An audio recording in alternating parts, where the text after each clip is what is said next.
क्या आप जानते हैं कि सच्ची सेवा का मतलब क्या है? क्या आपका परिवार आपकी पहली प्राथमिकता है?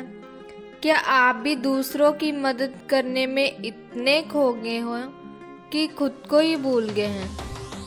स्वार्थी यानी कि स्वयं का अर्थ। जो इंसान स्वयं का अर्थ जानना चाहता है, जो खुद को समझना चाहता है, क्या वो इंसान आपकी नज़र में गलत है? हम जब भी किसी को स्वार्थी कहते हैं तो उसका मतलब तो यही होता है कि वो आदमी स्वयं का अर्थ समझना चाहता है। तो फिर वो गलत कैसे हुआ? स्वार्थी शब्द दुनिया की नज़र में, समाज की नज़र में एक अलग ही नज़रिए से समझा जाता है। अक्सर हम अपने आसपास में बहुत से लोगों को देखते हैं जो स्वभाव से बहुत अच्छे प्रतीत होते हैं, यानी कि सब लोगों की मदद करते हैं, सबसे अच्छा व्यवहार करते हैं। लेकिन इसके साथ हमने ये भी देखा होगा कि ऐसे लोग जो स्वभाव के अच्छे होते हैं, दूसरों की मदद करते हैं, वे दुखी भी ज़्यादा रहते हैं। जो लोग स्वार्थी होते हैं वह फलते फूलते चले जाते हैं। तो ऐसे में परमात्मा की सत्ता पर उंगली उठाना निश्चित है। लेकिन अगर ये सत्य है तो हमें कौन सा मार्ग अपनाना चाहिए? क्या हम भी अपनी दूसरों की जैसे बन जाएं? पता नहीं आप में से कितने लोग ये मानते हैं कि अच्छे लोग जीवन में बहुत दुखी रहते हैं, लेकिन इसके पीछे का सत्य क्या है? अगर हम इसको पीछे का सत्य नहीं जानेंगे, नहीं पहचानेंगे, तो कहीं ना कहीं हमारा अवचेतन मन भी बुराई की तरफ झुक जाएगा। इसलिए अपने मन में ऐसे विचार पनपना से पहले इस बात की पूरी सच्चाई, पूरी निष्कर्ष निकाल लें ताकि भविष्य में आपको अपने अच्छे होने पर पश्चाताप न करना हो, दुख न हो। आज की जो बौद्ध कहानी मैं आपको सुनाने वाली हूँ उसमें आपको 5 ऐसे तरीके पता चलेंगे जिसके माध्यम से अगर आप कर्म करते हैं तो आप अच्छे कर्म भी कर पाएंगे और दुखी भी नहीं होंगे। इससे पहले कि आप इस कहानी में खो जाएं, इस चैनल को सब्सक्राइब ज़रूर कर लें। तो चलिए कहानी को शुरू करते हैं। एक गांव में आनंद नाम का एक युवक रहता था। उसका भरा पूरा परिवार था। उसके 2 बच्चे थे और एक पत्नी थी, लेकिन उसके माता पिता इस दुनिया से चल बसे थे, इसलिए पूरे परिवार की जिम्मेदारी उसी के कंधों पर थी। बच्चे अपनी पढ़ाई करते थे और उसकी पत्नी अपने घर गृहस्थी के कामों के साथ साथ गायें, भैंस इत्यादि का दूध बेचकर अपना घर चलाती। और आनंद पहाड़ में पत्थर तोड़ने का काम करता था। बहुत ही मेहनत भरा काम था। पूरे दिन काम करता तो रात को थककर घर वापस लौटता। लेकिन इतनी मेहनत के बाद भी अगर आनंद को गांव का कोई भी आदमी मदद के लिए बुलाता तो आनंद कभी भी मना नहीं करता था। उसके जीवन का एक ही सिद्धांत था कि अगर मैं दूसरों की मदद करूंगा तो परमात्मा मेरा साथ देंगे, परमात्मा मेरे साथ कुछ बुरा नहीं होने देंगे। आनंद अपने इस सिद्धांत का पालन बहुत ही कड़ाई के साथ करता था। वही सिद्धांत पर इतना विश्वास करता था कि अगर कोई बाहर का आदमी उससे मदद मांग ले तो वह अपने घर का काम भी अधूरा छोड़कर उस आदमी की मदद करने के लिए पहुंच जाता था, जिस वजह से उसकी पत्नी बहुत परेशान रहा करती थी। वो अक्सर आनंद को समझाने की कोशिश करती थी कि सबसे पहले अपना काम करो, अपने परिवार को देखो, 2 बच्चे हैं हमारे और फिर भी तुम दूसरों के काम करने में लगे रहते हो। अरे अपने घर को तो संभाल लो। अपना घर संभल नहीं रहा, दूसरों की मदद करने चले आते हो। और जब ऐसी ऐसी बातें आनंद के कानों में पड़ती तो उसे हृदय में कांटा सा चुभने लगता था और उन दोनों में लड़ाई झगड़ा शुरू हो जाता था। अक्सर उनके लड़ाई झगड़े का कारण यही सबसे बड़ा कारण होता था। लेकिन ना तो आनंद अपने आप को बदल पाया और ना ही उसकी पत्नी ने उसको समझाना कभी बंद किया। इसी वजह से आए दिन उनके घर में कलेश होता रहता था।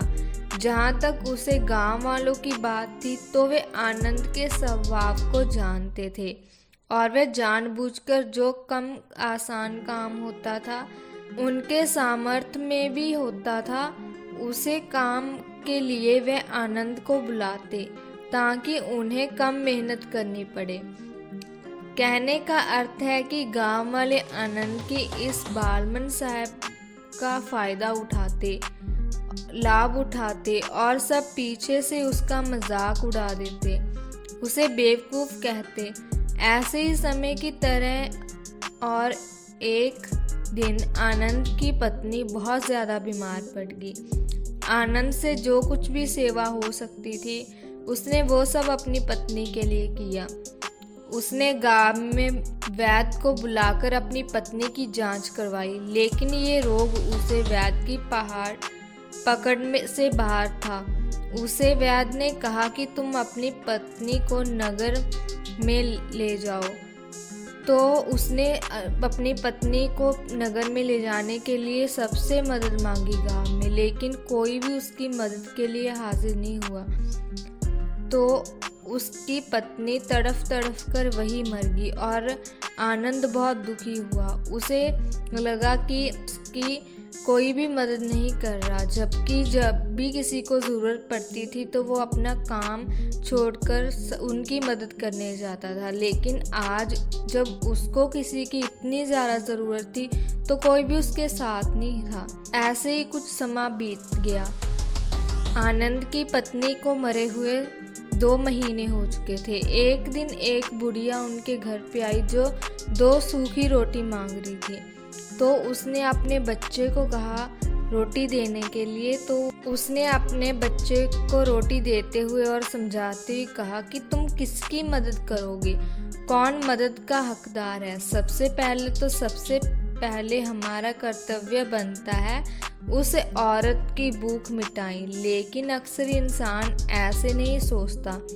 वह अपने दोस्त को तो खिला देगा, उसको तो बाजार में बहुत महंगी वस्तु मंगाकर दे देगा, लेकिन किसी गरीब की भूख मिटाने के लिए पैसा या धन नहीं देगा।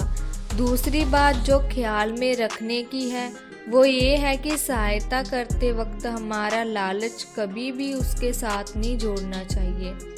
अक्सर हम जब किसी की मदद करते हैं तो हमारा लालच और हमारा स्वार्थ उसके साथ जुड़ जाता है और हम अपनी भविष्य की योजना तैयार करके उस आदमी की मदद करते हैं। हम ये सोचते हैं कि अगर मैं इनका ये काम करूँगा तो भविष्य में ये आदमी मेरा वो काम करके देगा, और वो सहायता, वो मदद बिल्कुल भी परमात्मा के द्वार को नहीं खटखटाएगी, क्योंकि वो लालच है। जाहिर है आप अपने आप को धोखा देने के लिए अपने लालच को एक सहायता, एक मददगार रूप दे रहे हैं। तीसरी बात जो ख्याल रखने वाली है वो ये है कि अपने स्वार्थ के हिसाब से दूसरों की मदद करो। कभी भी एक आदमी को किसी की इतनी सहायता नहीं करनी चाहिए जिससे कि उसका परिवार और उसके बच्चे कष्ट में जीवन बिताएं। सबसे पहला फर्ज हमारा होता है कि अपने परिवार को सुखी रखना, उनकी ज़रूरतें पूरी करना और उनके बाद दूसरों की मदद करना। लेकिन कुछ लोग दूसरों की मदद पहले करते हैं और अपने परिवार को तवज्जो कम देते हैं, जिससे कि परिवार में लड़ाई झगड़ा आए दिन पनपते रहते हैं और ये सब समाज में देखते रहते हैं। अपने आसपास अगली बात जो ख्याल में रखने वाली होती है वो ये है कि अपना कर्म, अपनी जिम्मेदारियां पहले निभानी होती हैं। हम अपना कर्म, अपना काम छोड़कर पहले दूसरों की मदद करने के लिए चले जाते हैं, और जब दूसरा बदले में हमारी मदद नहीं करता तो हमारा दिल दुखी हो जाता है हम सोचते हैं कि मैंने तो अपना काम छोड़कर उस आदमी की मदद की थी और वह आदमी मेरी मदद ही नहीं कर रहा है। इसलिए अपना कर्म सबसे ऊपर, क्योंकि वही काम करने के लिए इस दुनिया में हमारा जन्म हुआ है। और सबसे आखिर में जो बात समझने की है वो ये है कि सब कुछ ऊपर वाले के हाथ में होता है, हमारे हाथ में कुछ भी नहीं होता। सब ऊपर वाले पे छोड़ दो। अगर तुम्हें कोई धोखा भी देता है तो ये समझ के चलो कि वह सब ऊपर वाले की करनी होती है। आप ये मान के चलो कि मैं करता नहीं हूँ, मैं तो एक माध्यम हूँ, करवाने वाला तो वही है। उसके सामने किसी की मर्जी नहीं चलती। जब ये आस्था, ये विश्वास हमारे मन में पनपता है तो हमारी सारी शिकायतें दूर हो जाती हैं, क्योंकि इस दुनिया में जो भी होता है अच्छे के लिए होता है, जो भी हो रहा है अच्छे के लिए हो रहा है, और जो भी होगा अच्छा ही होगा।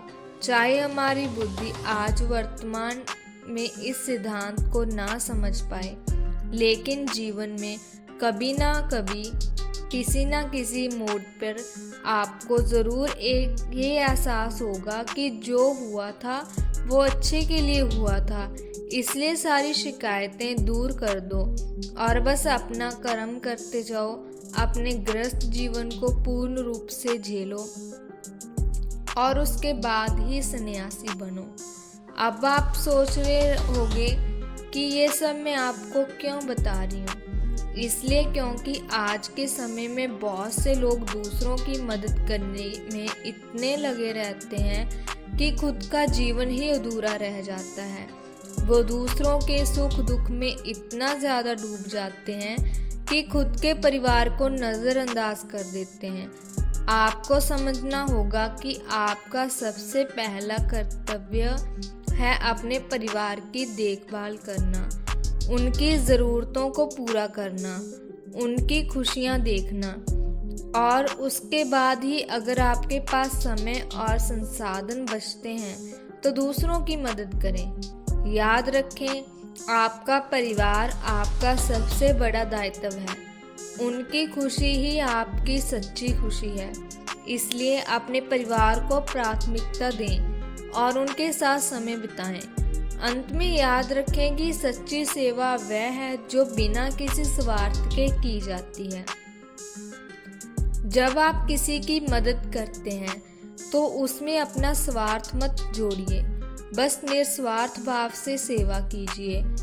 इससे ना केवल आप दूसरों की मदद कर पाएंगे बल्कि आप खुद भी खुश और संतुष्ट रहेंगे। तो दोस्तों, इस कहानी से सीख लीजिए कि अपने परिवार को प्राथमिकता देना कितना ज़रूरी है और दूसरों की मदद करते समय अपने स्वार्थ को पीछे छोड़ दीजिए। अगर आपको ये वीडियो पसंद आया हो तो इसे लाइक, शेयर और सब्सक्राइब ज़रूर कीजिए। इस वीडियो को पूरा देखें और जानें कि कैसे आप दूसरों की मदद करते हुए भी अपने परिवार को खुश रख सकते हैं। इस वीडियो को शेयर करें और अपने दोस्तों और परिवार के साथ ज्ञान का बंटवारा करें। धन्यवाद।